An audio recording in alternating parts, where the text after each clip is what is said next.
The ground begins to tremble beneath your feet.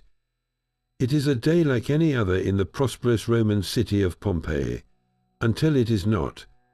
By the time the sun sets on August 24th, in the year 79, an entire world will be erased beneath a mountain's fury.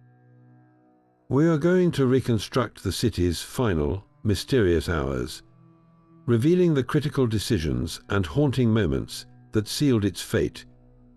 You will uncover what really happened in those last desperate hours, and why so many people stayed, trapped by a danger they could not comprehend. What single choice would you have made when the sky began to fall? The streets of Pompeii were a symphony of life. Merchants shouted prices for fresh fish and warm bread. The air was thick with the scent of baking from public ovens, and the perfumes of wealthy citizens strolling to the baths. Children chased each other past elegant fountains, their laughter echoing off colonnaded walkways. This was not just any town. It was a vibrant resort for Rome's elite, a place of stunning villas with intricate mosaic floors and gardens filled with sculpture. At the city's heart, the Forum buzzed with politicians, traders and visitors from across the empire. For the 20,000 people who called it home, life was prosperous, comfortable, and utterly normal. And watching over it all was the serene, green-sloped mountain they called Vesuvius. To them, it was just part of the landscape, a fertile source of rich soil for their vineyards. They had no word for volcano. The very ground they trusted to be solid and stable was the source of the catastrophe hurtling toward them. How could a place so full of energy and noise be so completely, and so swiftly, silenced? The answer was already stirring, deep beneath the quiet mountain. The mountain had sent warnings before. 17 years earlier, a massive earthquake had shattered Pompeii. It was the year 62, and the tremors were so violent they cracked temples in the Forum and toppled statues of gods. The city worked for years to repair the damage, rebuilding grand villas and strengthening walls. They saw it as a single, terrible event, a trial they had overcome, but the tremors never fully stopped. In the days and even hours before the eruption, the ground shivered again. Water wells mysteriously dried up, dogs barked incessantly, and birds fell silent. For the people of Pompeii, these were just familiar tremors, the ground settling as it always did. They had no understanding that these shudders were the mountain itself, waking from a long sleep. Their experience told them earthquakes were the danger, and they had survived one.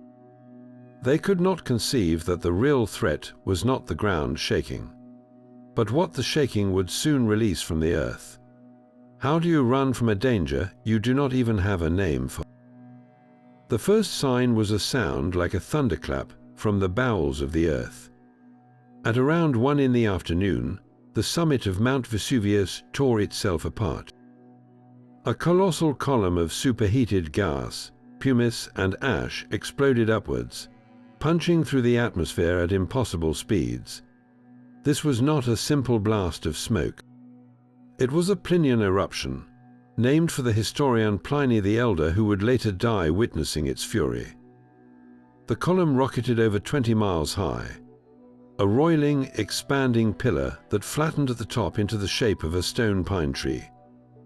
A terrifying and beautiful spectacle that dominated the entire sky. For the people of Pompeii looking up, the world had just split open. The initial reaction was likely a frozen moment of awe. The sheer scale of the phenomenon was beyond comprehension. Then the darkness began to fall. The finer particles of ash and pumice, carried by the winds, started their relentless descent.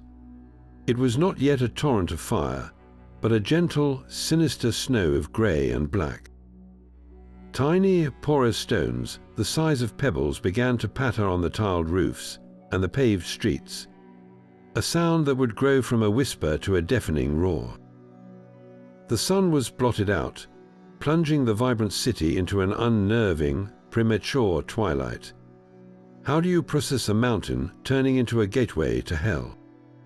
The air grew thick and difficult to breathe, tasting of sulfur and cinders. In those first hours, the immediate danger was not lava, but the sheer, accumulating weight of the sky itself. The gentle patter of pumice on the rooftops was deceptive. For hours, this lightweight, porous stone fell from the monstrous cloud above, a relentless grey snow that accumulated inch by inch. At first, it was just an inconvenience, a strange weather phenomenon to be brushed off a tunic. But as the afternoon wore on, that gentle fall became a suffocating blanket. The sky vanished completely, replaced by a thick, swirling gloom where the only light came from the frantic glow of oil lamps behind shuttered windows. The air grew heavy with fine ash, making every breath a gritty, labored effort. Imagine trying to breathe through a warmed, dusty cloth, the taste of sulfur and crushed rock coating your tongue. This was not a swift, merciful end, but a slow, creeping entombment. The very material that seemed so harmless, lighter than a pebble, began to pile up with terrifying speed. Roofs built to withstand rain were not designed for this accumulating weight. Across the city, the first ominous creaks and groans of straining timber could be heard, followed by the sudden, violent crash of a roof giving way, burying those sheltering inside in an instant. For those who had decided to wait out the storm indoors, their refuge was becoming a tomb. Doors were blocked by deep drifts of this volcanic debris, sealing families inside their homes. The world outside was being erased, one silent, grey layer at a time. The choice to stay, which had once seemed so prudent, was now a death sentence being slowly delivered from the sky. Why would anyone venture out into that choking darkness? The real mystery is not why so many stayed, but how anyone found the courage to leave. A choice now presented itself, a decision that would mean the difference between life and death. Do you grab what you can and run blindly into the choking gloom? Or do you bar the door and trust the sturdy stone walls of your home to protect you? For many, the instinct to shelter in place was overwhelming. Their houses had withstood earthquakes before, and this falling stone, while frightening, seemed manageable if you just stayed indoors and waited it out. Wealthier families retreated to their strongrooms and basements, surrounded by their worldly treasures, believing their solid villas were the safest fortresses. The poor, living in smaller, flimsier homes, often had no choice but to huddle together and hope. Yet some did choose to run. These were the ones who understood the sheer unnatural scale of the event from the beginning. They saw the mountain rip open and decided not to wait for a second sign. But fleeing was its own nightmare. The streets were dark as the deepest night, the air a swirling storm of hot ash and pumice. You would have had to navigate by touch alone, stumbling over accumulating debris, hearing the terrifying crashes of collapsing buildings all around you. Why did so many hesitate? The very nature of the eruption betrayed them. It started not with a river of fire, but with a deceptive, gradual fall. This slow-building crisis created an illusion of safety, a fatal gamble that the worst might pass. For those who stayed, the decision to seek shelter became a trap, sealing them in tombs of their own making as the weight of the mountain pressed down. The sea should have been their escape. Pompeii was a thriving port, its harbor filled with fishing vessels and merchant ships designed for swift journeys across the bay. Yet the waters remained a path of salvation for remarkably few. This is one of the eruption's most haunting mysteries. Why, with the means of escape so close at hand, did the sea fail to become a mass exodus route? The answer lies in a cascade of disasters that turned the bay into a trap. The first and most immediate problem was the pumice fall itself. The relentless, feather-light stones did not just accumulate on land, they fell upon the water in a thick, floating sludge. Imagine trying to row a boat through a churning, grey porridge. Oars would have become useless, clogged and weighed down by the sticky mass of volcanic rock. The harbour waters would have become unnavigable within hours, trapping ships at their moorings. Then came the sea itself. A volcanic eruption of that magnitude does not just affect the air, it churns the very ocean. The Bay of Naples was likely struck by a series of small, violent tsunamis, generated by the colossal force of the initial blast and the constant earthquakes shaking the coastline. These waves would have smashed boats against the docks and each other, making any attempt to launch a vessel an act of suicidal bravery. The final, cruelest factor was the wind. On that day, the prevailing winds blew from the northwest, carrying the immense eruption column directly over Pompeii and its harbour. To sail to safety, one would have had to steer directly into that blinding, choking storm of ash and hot gas. A task as impossible as sailing into a hurricane. The sea, their trusted neighbour and provider, had become a deadly, impassable wall. The very geography that had made the city so prosperous now conspired to seal its doom. The deceptive, gradual fall of pumice was only the prelude. The true killing blow was still gathering its strength high above the city. As night fell, the immense eruption column, having punched a hole in the sky for hours, could no longer support its own colossal weight. It began to collapse. This was the moment the disaster transformed from a crisis of suffocation into an unsurvivable holocaust. The collapsing column did not simply fall as more ash. It instantly generated a new and terrifying phenomenon, a pyroclastic surge. This was a ground-hugging wave of superheated gas, fine ash, and pulverized rock, racing down the mountain slopes at hundreds of miles per hour. It was not a river of lava, but something far more lethal, an invisible wall of oven-like heat and force. The first of these surges did not reach Pompeii, but it scorched the lands to the north, a warning shot that went unseen in the city's pitch-black, ash-choked streets.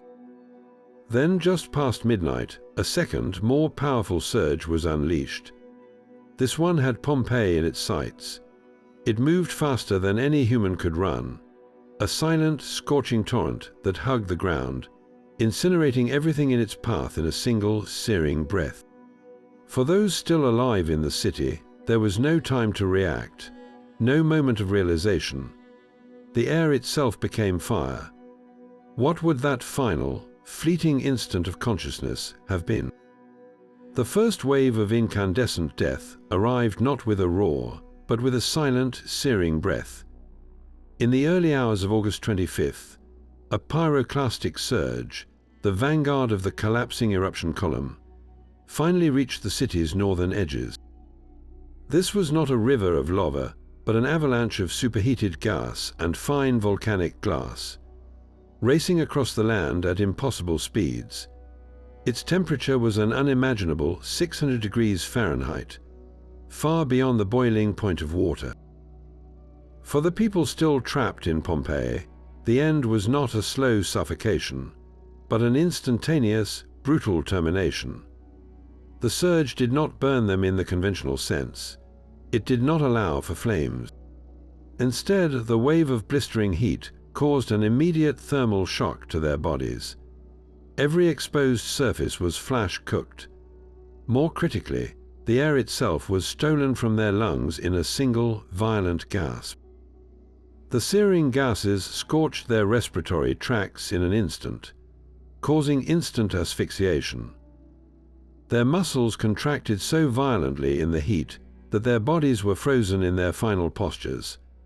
A horrific snapshot of life interrupted. A man was caught shielding his face, a woman huddled with her children, a dog curled in a futile defensive ball. They were not crushed by falling rock, but killed by the very atmosphere around them. their final moments preserved in ghastly detail by the fine ash that settled around their form. What thought could possibly form in a mind that has only a fraction of a second to exist between one breath and oblivion? This first surge was a preview of the total annihilation that was still to come. For nearly 2,000 years, the city remained a silent, buried secret. Then, in the 19th century, the shovels of archaeologists broke the seal on this forgotten tomb. They began to uncover the ghostly outlines of a city frozen in time. But the victims of the eruption had long since vanished. Their organic remains decomposed within the hardened ash, leaving only hollow cavities in the volcanic rock. It was an archaeologist named Giuseppe Fiorelli who made the discovery that would change our understanding of the tragedy forever. He realized these strange, person-shaped voids in the compacted ash were not just empty spaces. They were negative molds, perfect impressions of the Pompeians at the very moment of their death. Fiorelli devised a hauntingly simple technique. His workers would carefully drill a small hole into one of these cavities and then pour in liquid plaster, just as a sculptor might pour bronze into a mold. They would then wait for the plaster to set and gently chip away the surrounding volcanic rock. What emerged was not a skeleton, but a detailed cast of a human form, a three-dimensional snapshot of a life interrupted. The results were heartbreakingly intimate. Here was a man lying on his side, his arm thrown over his face in a final, futile gesture of self-preservation. There, a family huddled together, their forms hunkered down against the unimaginable heat. A woman is caught forever in a reclining position, perhaps having chosen to wait out the disaster in what she thought was the safety of her bed. These are not generic statues. They are the exact shapes of real people, capturing the folds of their clothing, the expressions of agony or resignation on their faces, and even the texture of their hair. The casts of Pompeii transformed an abstract historical catastrophe into a profoundly personal human tragedy. They are echoes in plaster, giving form to the void and forcing us to look directly into the faces of the vanished. What stories are locked in their silent, final poses? The ghostly plaster casts are only the beginning of the story. The same volcanic ash that captured those final moments performed a far greater miracle of preservation, sealing the entire city under a protective blanket. This was not mere destruction, it was a perfect, if tragic, act of deep freezing. For nearly 2 millennia, Pompeii lay in a state of suspended animation, hidden from the sun, rain, and the slow erosion of time. The result is an archaeological goldmine unlike any other on Earth. We are not just looking at the ruins of an ancient city, we are walking its streets, peering into its homes, and witnessing daily Roman life exactly as it was on an August afternoon in the year 79. The volcanic debris settled with such gentle precision that it preserved the most fragile and intimate details. In a bakery, the millstones rest exactly as they were left, with the petrified loaves of bread still in the oven. In the dining rooms of wealthy villas, intricate mosaic floors depict scenes from mythology, their colors as vibrant as the day they were laid. Even food left on the table was carbonized, transformed into perfect, charred replicas of figs, eggs, and nuts. The city is a vast, open-air museum of the mundane and the magnificent. This level of preservation allows us to answer questions that history books never could. We know what a Roman kitchen looked like, complete with pots and pans.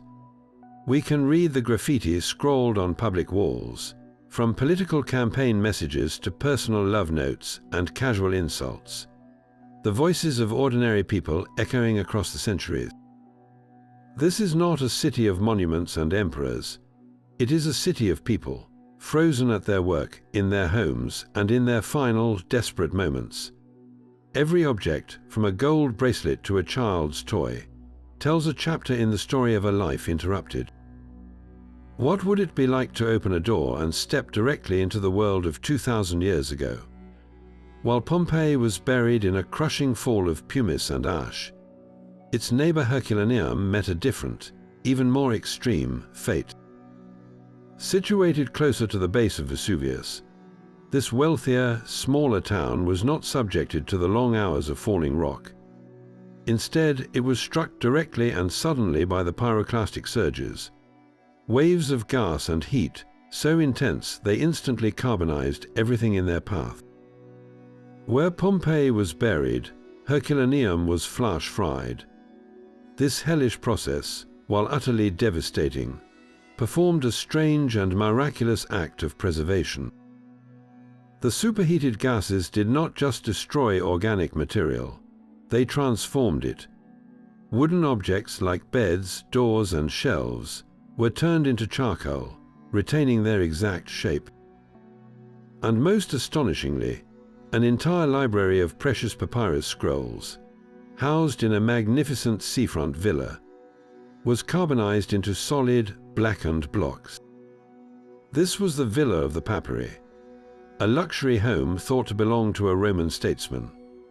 Its library contained over 1,800 scrolls, a priceless collection of Greek and Latin philosophy and literature. The pyroclastic surge hit the villa with such ferocious heat that the scrolls were baked solid in an instant. They did not burn to ash, but were transformed into fragile, carbonized lumps, often fused together in lumps that looked more like lumps of charcoal than books. For centuries, archaeologists knew these lumps were the remains of scrolls, but touching them meant they crumbled into dust. The wisdom they contained seemed forever locked away, a library of unreadable books. How do you open a scroll that is too brittle to touch? The answer is coming from the frontier of modern technology. Scientists are now using tools as advanced as particle accelerators to peer inside these carbonized blocks without ever physically opening them. A technique called X-ray phase, contrast tomography, acts like a superpowered medical scanner. It bombards the scroll with intense, high-energy X-rays that can distinguish between the carbonized papyrus and the ancient ink, which was made from carbon-based soot. By analyzing how the X-rays pass through the countless layers of the tightly rolled scroll, powerful computers can then virtually unroll it, creating a digital map of its entire text. This is a painstaking process, like trying to digitally flatten a piece of paper that has been crumpled into a tight ball for 2,000 years. But the results are already rewriting history. Researchers have begun to read words and phrases from these once lost texts, recovering works from philosophers that the world thought were gone forever. The contrast between the two cities is a lesson in the volcano's cruel duality. Pompeii's slower burial preserved the shape of a city and its people, giving us a street-level view of Roman life. Herculaneum's violent, swift end preserved the thoughts of that civilization, saving its words from oblivion through the very fire that seemed to destroy them. One city offers us the context of daily life, while the other is slowly giving back its library, its voice. What other lost masterpieces of ancient thought are waiting, silently, inside those blackened lumps, ready to speak again? While the mountain was entombing Pompeii, a witness to the entire catastrophe was watching from across the bay. In the naval port of Misenum, some 20 miles away, lived Pliny the Elder, a celebrated naturalist and the commander of the Roman fleet. For a man who had spent his life documenting the wonders of the natural world, the monstrous column rising from Vesuvius was the ultimate phenomenon. He ordered a swift galley to be prepared, not for retreat, but for a daring approach. His mission was twofold: a scientific investigation of this incredible event, and a humanitarian effort to rescue his friend Rectina, whose villa lay at the foot of the volcano. As his ship pulled from the safety of the harbor, he was sailing directly into the heart of the storm. His 17-year-old nephew, Pliny the Younger, watched him go, and his detailed letters to the historian Tacitus provide our only surviving eyewitness account of that fateful voyage. He described how, as his uncle's ship drew closer, hot cinders and pumice began to fall on the deck, blackening it with their dense, fiery rain. The helmsman urged to turn back, but Pliny the Elder reportedly declared, "Fortune favors the brave, steer for where Pompeiis is." He was changing course for Stabiae, another coastal town where a different friend was trapped. This was not a reckless charge, but a calculated decision to find a safer landing point from which to stage his rescue. It was a decision that would seal his fate. Upon reaching the shore at Stabiae, he found his friend Pompeiis terrified, loading a boat in a desperate attempt to flee despite the unfavorable winds. Pliny, ever the stalwart commander, embraced him, calmed his fears, and to show his own composure, asked for a bath and then sat down to dine, as if the world were not ending outside. He acted with a calculated bravery meant to reassure everyone that the danger was manageable. But the danger was far from manageable. While he projected calm, the ash was falling so thickly that the courtyard of the house was filling up, threatening to trap them inside. They were forced to awaken the now sleeping Pliny, deciding to take their chances on the beach, tying pillows to their heads with cloths to protect themselves from the falling rock. They reached the shore, but the sea was a churning, violent tempest, utterly impassable. There, on the ash-choked beach, Pliny the Elder lay down on a simple sailcloth. He called for cold water, drinking it in 2 gulps. Then the toxic fumes that always precede a pyroclastic surge began to roll down from the mountain. The air grew thick with sulfur, choking the lungs. His friends called his name, but when they helped him to his feet, he collapsed and died, suffocated by the very air he had sailed so bravely to investigate. He was left on the beach, his body discovered 2 days later when the sky finally cleared, looking more like a man asleep than one who had perished. His death was a microcosm of the entire tragedy, a story of courage, scientific curiosity, and the brutal, overwhelming power of nature. He was one of the most learned men of his age, and he died because he went toward the mystery when every instinct said to run. What does his sacrifice tell us about the human drive to understand, even in the face of certain doom? While his uncle sailed toward the Inferno, the young Pliny remained behind in Misenum, living through a terror of a different kind. His 2 letters to the historian Tacitus are not just historical documents. They are a raw, personal diary of the apocalypse witnessed from 20 miles away. He begins by describing the initial, monstrous shape of the eruption cloud, comparing it to a stone pine tree, a detail so precise that volcanologists named this most explosive type of eruption after his uncle, a Plinian eruption. But his account quickly shifts from observation to visceral experience. He writes of the earthquakes that grew so violent they felt like the world was being tossed about, making the chariots outside his home impossible to control. Then came the darkness, not the gentle fall of night, but a deep, oppressive blackness, blacker and thicker than any ordinary darkness, broken only by the terrified screams of women, the wailing of children, and the shouts of men. People were calling out for their parents, their children, their wives, all voices lost in a shared, primal fear. He believed, along with everyone else, that the final, eternal night had fallen upon the universe. This is the immense value of his testimony. He gives us not just the facts of the event, but its soul-crushing emotional weight. The sheer psychological terror of believing the world is ending. He then describes the gradual, miraculous return of light, a pale, sickly sun that revealed a landscape utterly transformed. The world was buried under deep ash, like a blanket of white snow. For historians, these letters are a chronological anchor, confirming the date and the eruption's progression.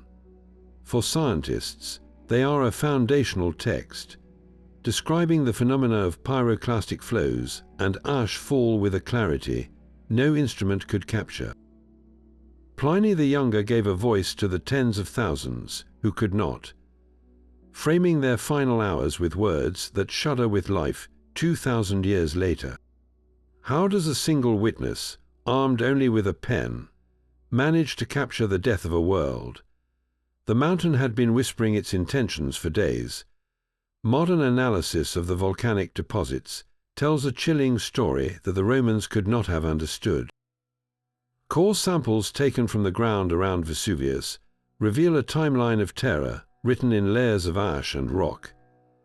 These geological records indicate that days, perhaps even weeks before the cataclysm, the magma chamber deep below the mountain was undergoing a violent transformation. It was filling, pressurizing, and fracturing the very bedrock of the region. The earthquakes that shook Pompeii in its final hours were not random tremors. They were the mountain screaming. Today, a volcanologist reading the data from a network of seismometers and gas sensors would have recognized this crescendo of activity as the unmistakable prelude to a Plinian eruption. They monitor for the subtle, constant harmonic tremor that signals magma on the move, and for the increasing concentration of sulfur dioxide gas seeping from fissures, the mountain's toxic breath. A modern monitoring system would have likely detected these critical changes, providing a warning window measured in days. This is the most haunting question of the entire tragedy. With our current knowledge, could we have saved them? The answer is both yes and a heartbreaking no. We would have seen the crescendo. Satellites could track ground deformation as the mountain swelled. Sensitive instruments would have detected the rising gas emissions. The data would have pointed to an inevitable, colossal explosion. An evacuation order for the entire zone would have been issued, not when the sky turned black, but when the earth would not stop shaking. Buses and ships would have been mobilized. The 20,000 souls of Pompeii could have been moved to safety. Yet this scientific certainty collides with a harsh human reality. Imagine trying to convince an entire population to abandon their homes, their businesses, and their entire lives because of invisible gases and tremors they had lived with for generations. The reluctance of many to flee during the eruption itself shows how powerful the force of normalcy can be. The mountain gave warnings that were only legible 2,000 years later. We have since learned to read its language, but convincing people to listen before the sky falls remains the ultimate challenge. What good is a warning if no one believes the message? The silent plaster casts and skeletal remains hold a forensic census of the final hours. By analyzing these victims, archaeologists can answer a chilling question: who was left behind to face the mountain's fury? And what does that tell us about their world? The evidence reveals that the disaster was not a great equalizer. It carved a stark and tragic divide between those with the means to escape and those trapped by circumstance. The demographics of the dead paint a clear picture of vulnerability. A significant number of victims were the elderly and the very young. Their remains are often found in the upper layers of the ash, indicating they perished later, unable to flee the accumulating pumice or the final surges. An elderly person could not easily navigate the pitch-black, debris-choked streets. An infant could not be carried swiftly through the choking gloom. Their physical limitations made them prisoners of the unfolding catastrophe. Alongside them were the poor, the slaves, and the manual laborers. Their skeletons often show signs of a life of hard work, with arthritic joints, healed fractures, and chronic malnutrition. Many were found not with bags of treasure, but with their tools, the very objects of their trade. A carpenter was found with his chisels, a fisherman with his net weights. For these individuals, their tools were their only wealth, and the choice to abandon them meant destitution. a risk that felt as immediate as the falling ash. They also lacked the social networks and resources of the elite. A wealthy merchant might have had a private carriage or connections to secure a boat, however futile that attempt may have been. A slave bound to a household had to wait for orders that never came. Their remains are often discovered in groups, huddled in small rooms or service quarters, having followed the fatal command to shelter in place. Yet the story is not simply one of the rich escaping and the poor dying. The ruins also held the remains of the wealthy, their bones often adorned with gold jewelry and fine rings. Why did they stay? For them, the decision was a calculated gamble on their property. Their lavish villas were filled with art, money, and symbols of their status. Abandoning it all to the chaos felt unthinkable. They trusted in the sturdy stone walls of their homes, believing their wealth and social standing offered a form of protection. In the end, their treasure became their anchor, weighing them down in a harbor with no ships. The true pattern of survival likely favored the agile, the mobile, and the psychologically prepared, those who understood the unprecedented scale of the danger the moment the mountains split open, and chose to run with nothing but their lives. This forensic profile of the victims reveals a Roman society where your chances were deeply entwined with your age, your health, and your wealth. A stark reminder that in a disaster, the first thing to collapse can sometimes be the social order itself. What does the silence of the bones tell you about the value of a single life in the face of an indifferent mountain? The most hardened warriors in the city died as prisoners. In the gladiators' barracks, archaeologists uncovered a scene of profound and tragic irony. These men, trained for combat and conditioned to face death in the arena, were found not with swords in their hands, but in their cells. Many of their skeletons were still shackled, locked in irons by the very society that cheered their bravery. They had spent their lives mastering the art of survival against human opponents, only to be rendered completely helpless before the indifferent fury of the mountain. There was no enemy to fight, no crowd to win over, no glory to be found. Their final battle was against chains they could not break, and an adversary they could not see. The air grew thick and hot, and the same courage that might have carried them to victory in the sands of the amphitheater meant nothing in the face of a pyroclastic surge. Their profession was built on the illusion of control, a ritualized violence with rules and outcomes. Nature recognized no such rules. This single room with its trapped fighters screams a silent truth about the disaster. It did not care about your strength, your social status, or your skill. The volcano was the ultimate equalizer, a force that made a mockery of human concepts of power and vulnerability.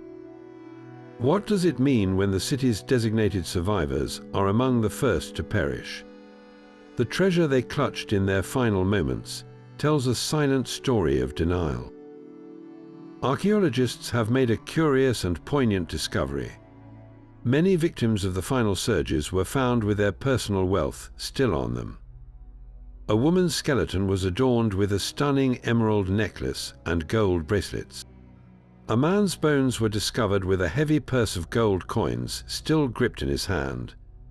These were not people who had given up.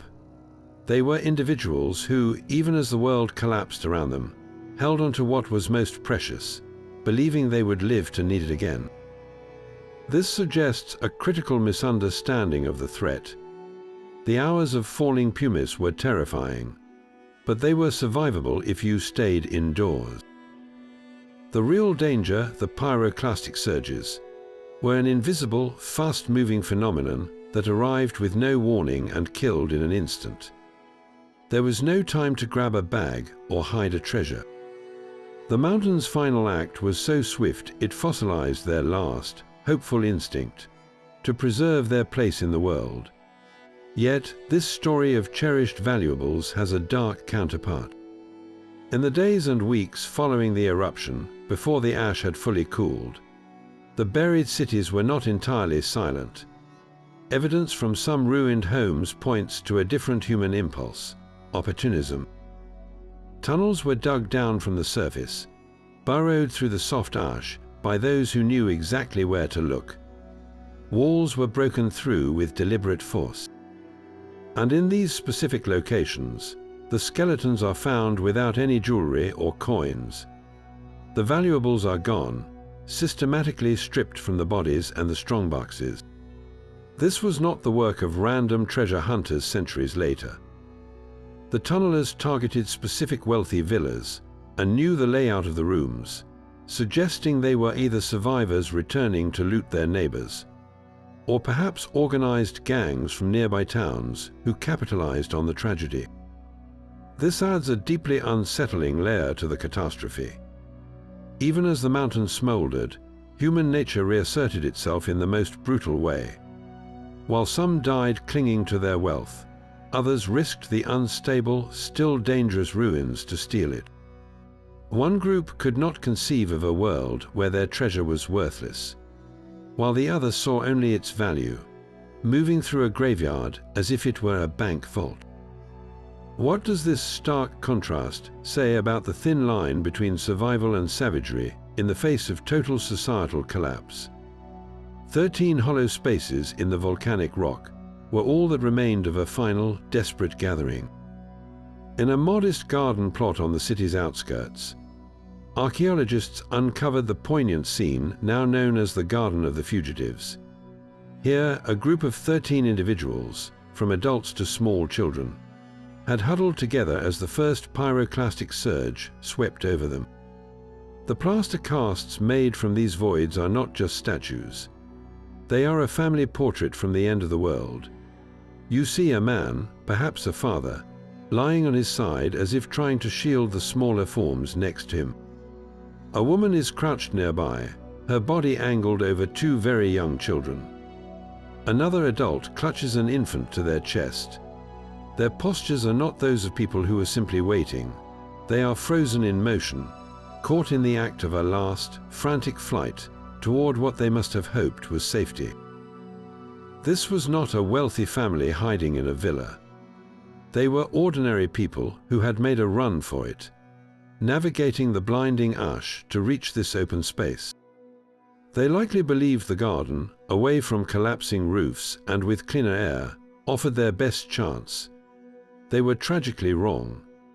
The garden became their collective tomb, a heartbreaking testament to the futility of outrunning a wave of gas moving at the speed of a hurricane.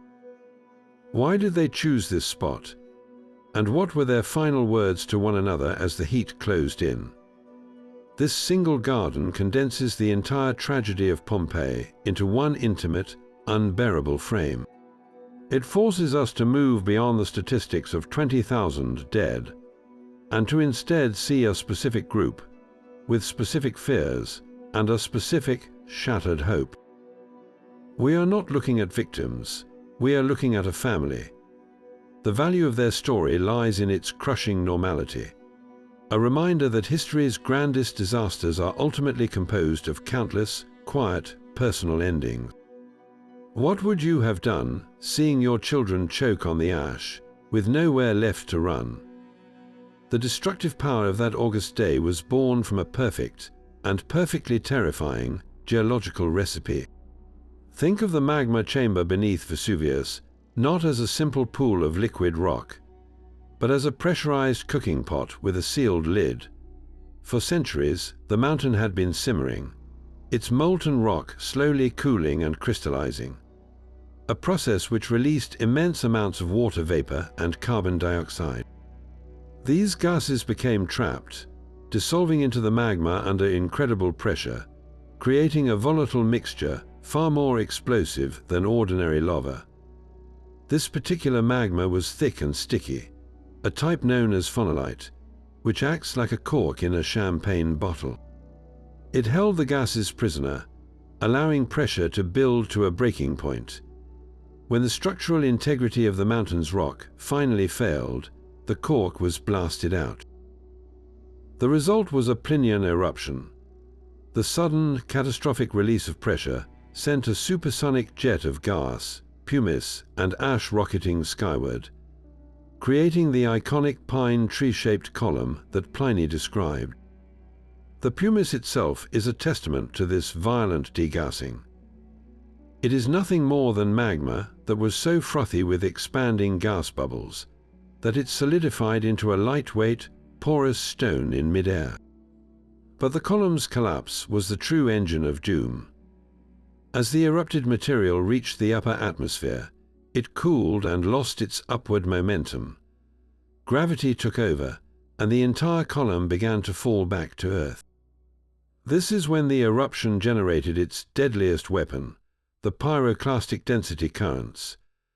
These are not single phenomena, but families of destruction. A pyroclastic surge is the fast-moving, ground-hugging current of searing gas and fine ash that can sweep ahead of the main flow, scaling hills and incinerating everything in its path with horrifying speed.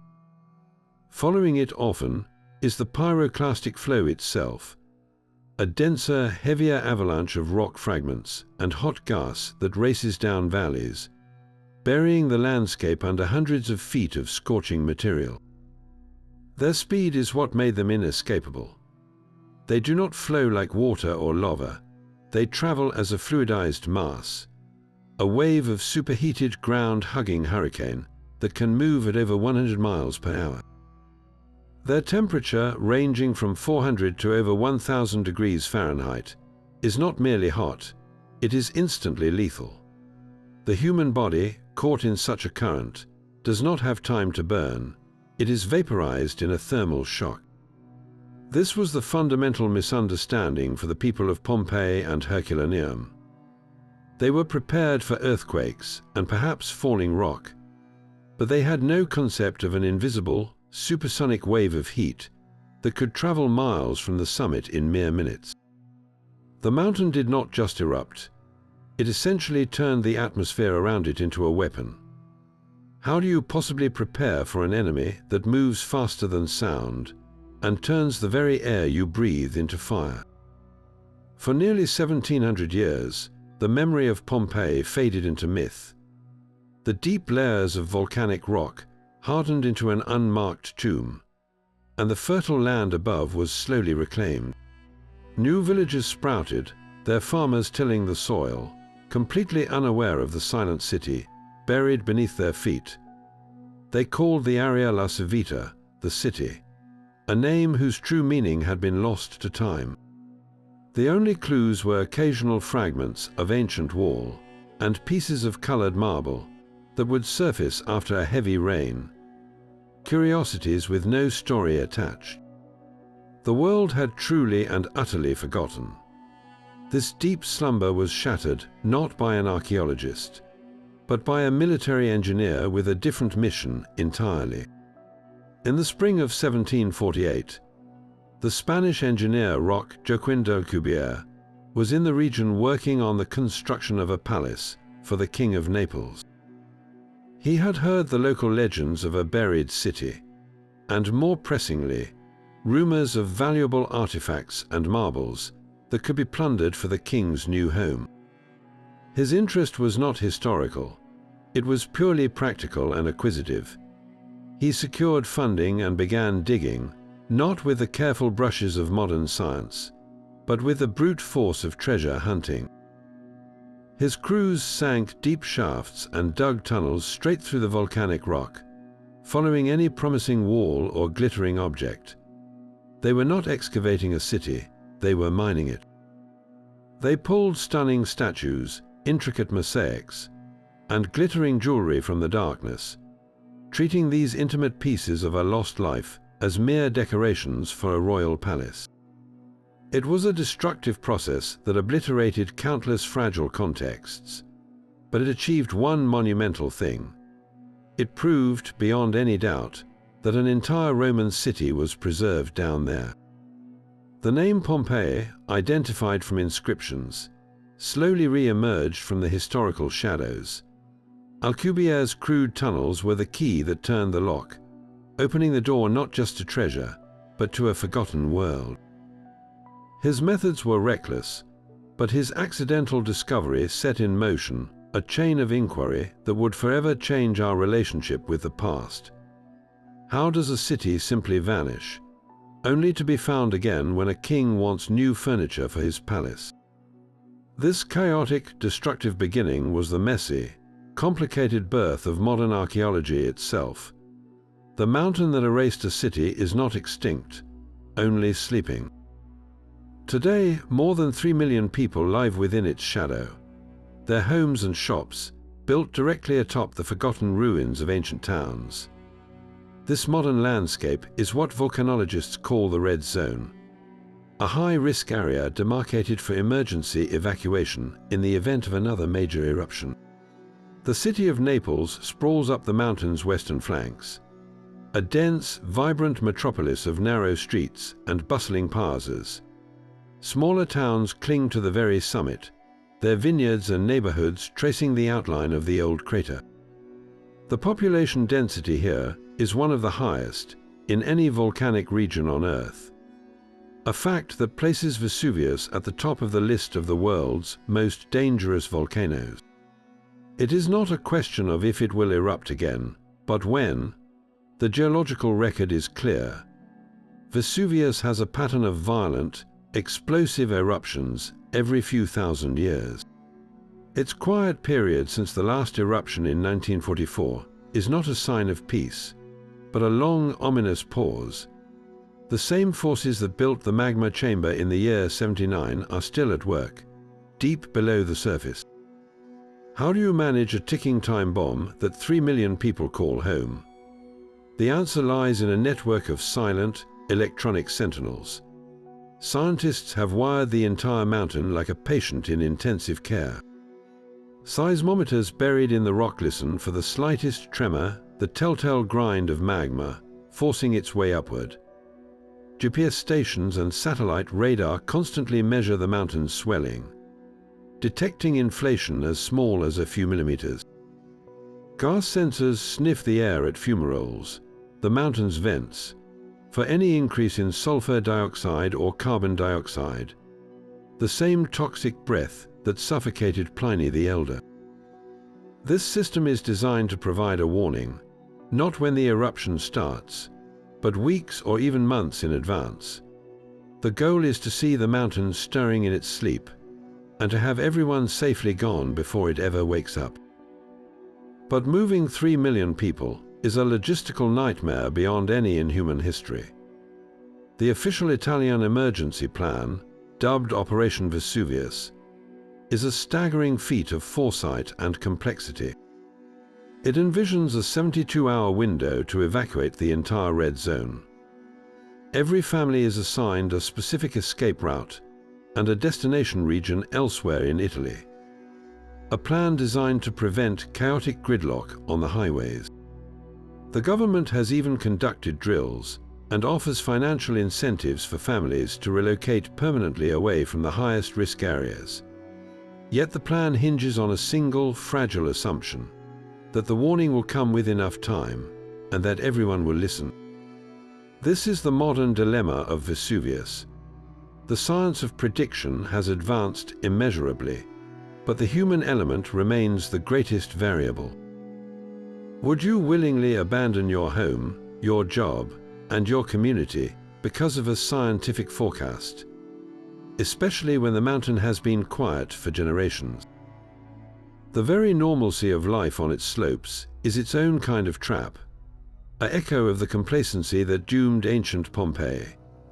Scientists are locked in a quiet, urgent debate, not about if an eruption will happen, but what kind.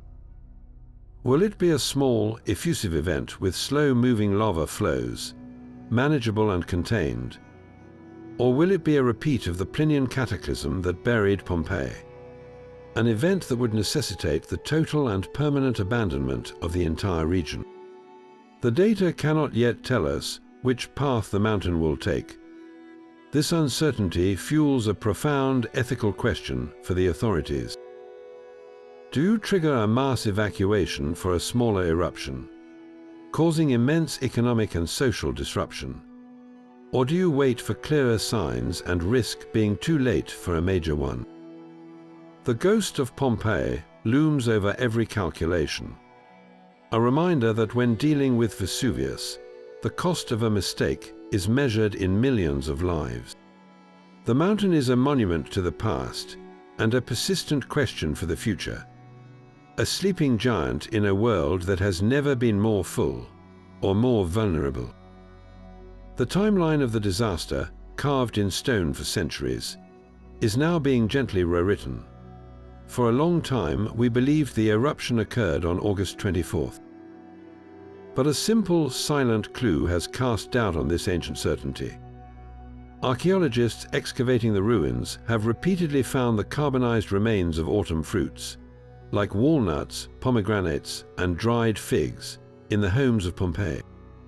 More tellingly, braziers used for heating were found in use, and victims were discovered wearing heavier, woolen clothing, all suggesting a chill in the air inconsistent with the heat of late August. The most compelling evidence came from an ancient ink inscription, a casual piece of graffiti scrawled on a wall, which included a date equivalent to October 17th. This has led many historians to propose a new date for the eruption, October 24th. The implications are profound.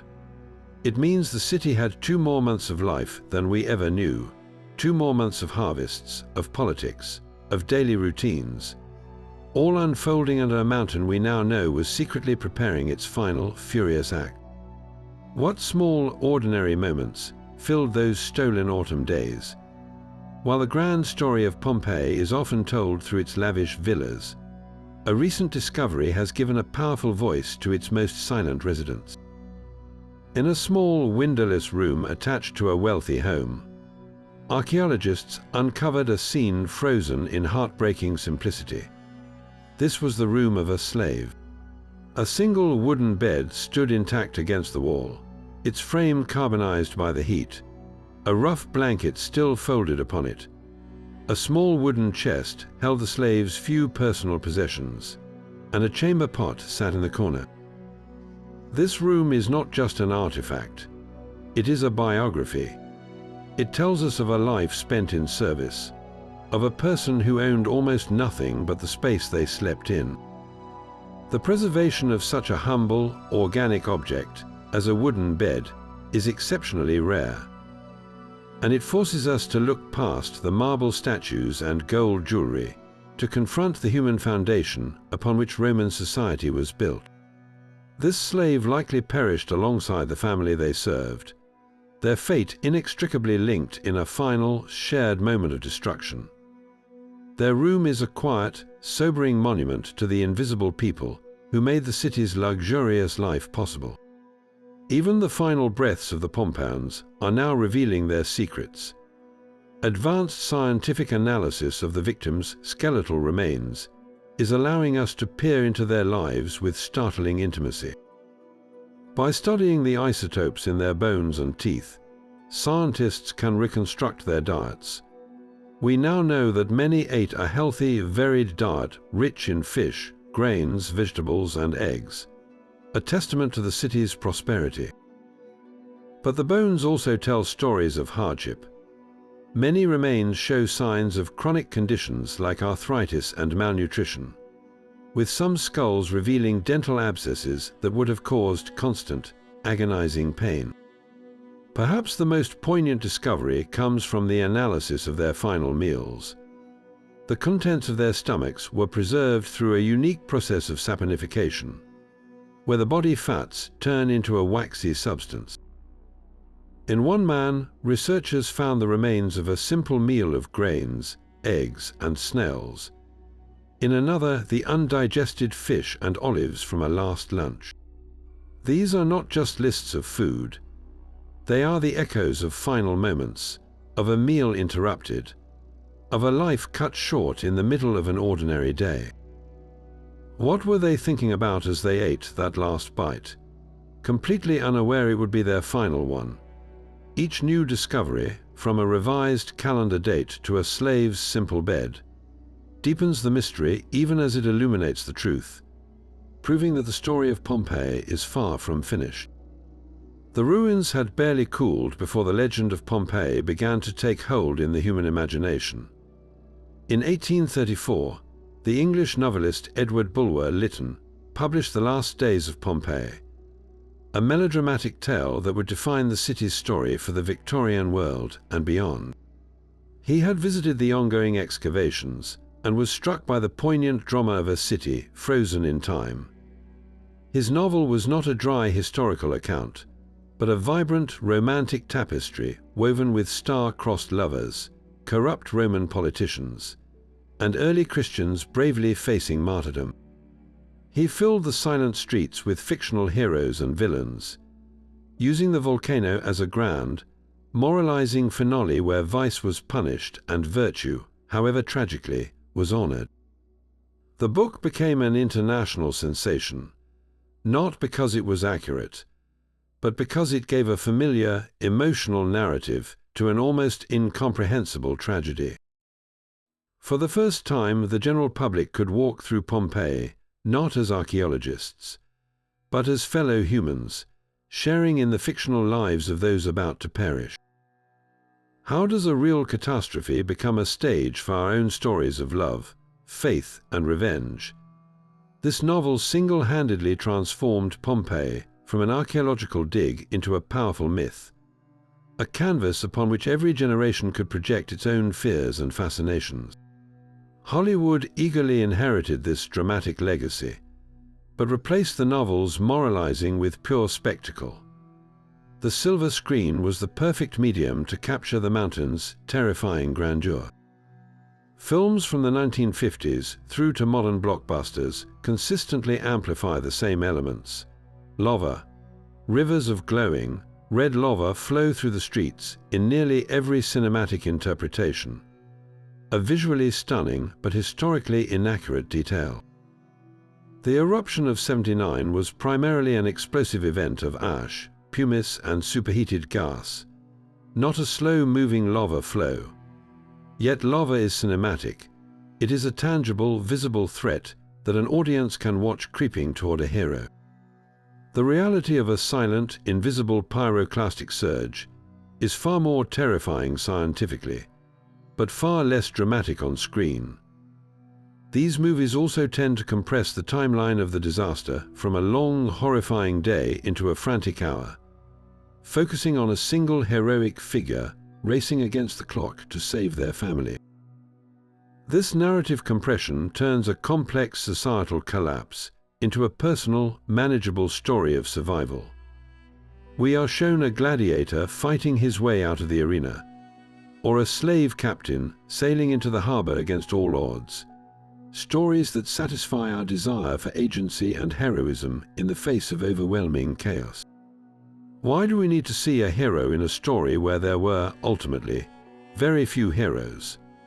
Perhaps it is our way of coping with the sheer randomness and indifference of the disaster, imposing a sense of order and meaning onto an event that was fundamentally senseless.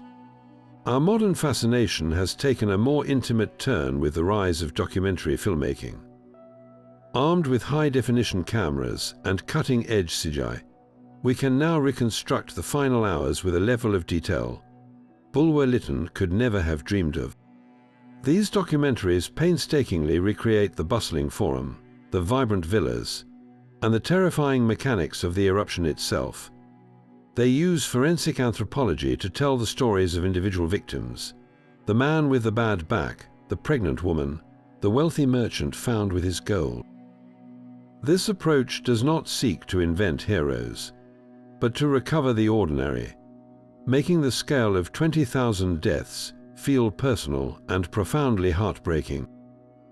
The goal is not melodrama, but empathy, to bridge the gap of 2 millennia and make us feel the loss of a single, specific life. This shift from grand spectacle to forensic intimacy reflects our own changing relationship with history.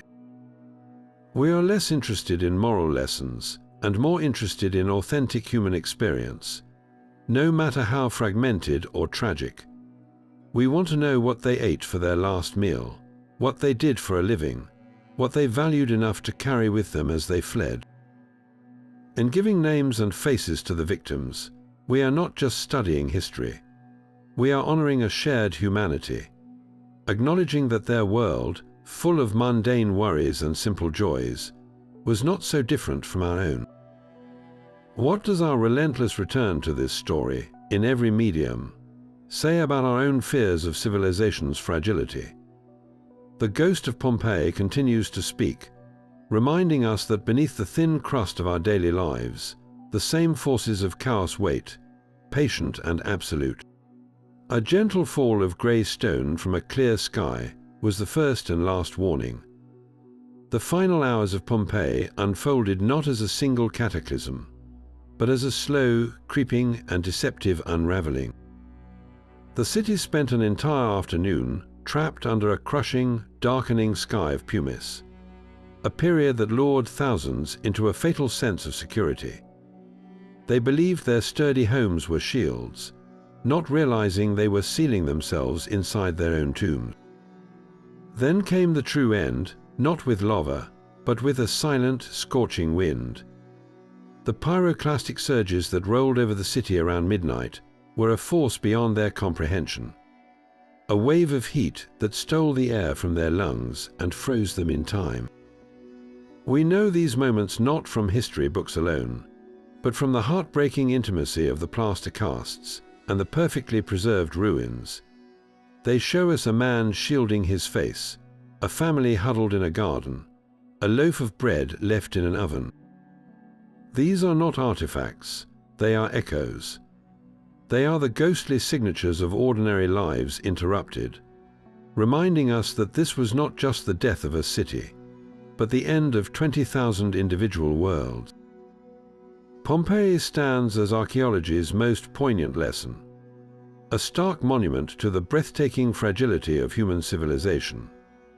Our cities, our societies, and our daily routines are built upon a foundation we can never fully control. The same mountain that offers fertile soil can also, without malice or intent, erase everything in a day. The story of Pompeii challenges us to remember that the line between a bustling metropolis and an archaeological dig is far thinner than we like to believe. What does this city, frozen in its final breath, say to you about our own place in the world? Share your thoughts on this enduring mystery in the comments below.